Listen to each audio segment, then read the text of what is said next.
सही देबू तू धोखा कबो सोचले न रही।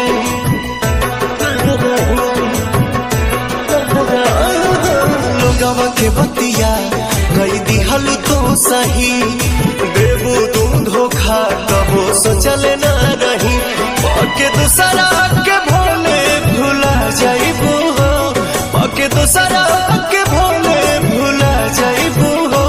आँख से आँख अपना मिला पैबू हो, आँख से आँख अपना मिला पैबू हो।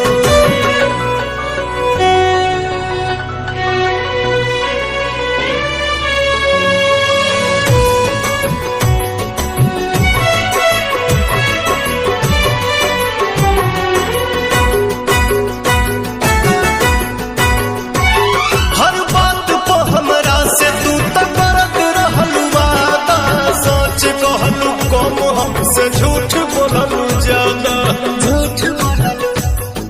झूठ बोललू हर बात को हमरा से तू तो करत रहलू वादा। सच कहलू कम हमसे झूठ बोललू ज्यादा। चोट मरले बारू तू कब खा जाइबू हो, चोट मरले बारू तू कब खा जाइबू हो। आँख से आँख अपना मिला पैबू हो, आँख से आँख अपना मिला पैबू हो।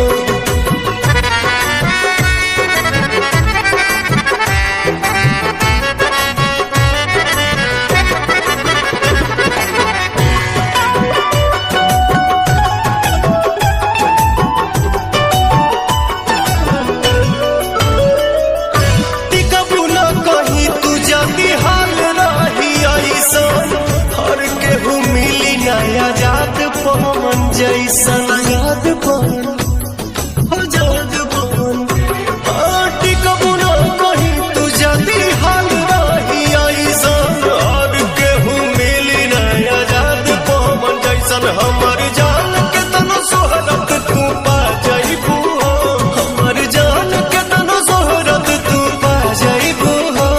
आँख से आँख अपना मिला पैबू हो, आँख से आँख अपना मिला पैबू हो।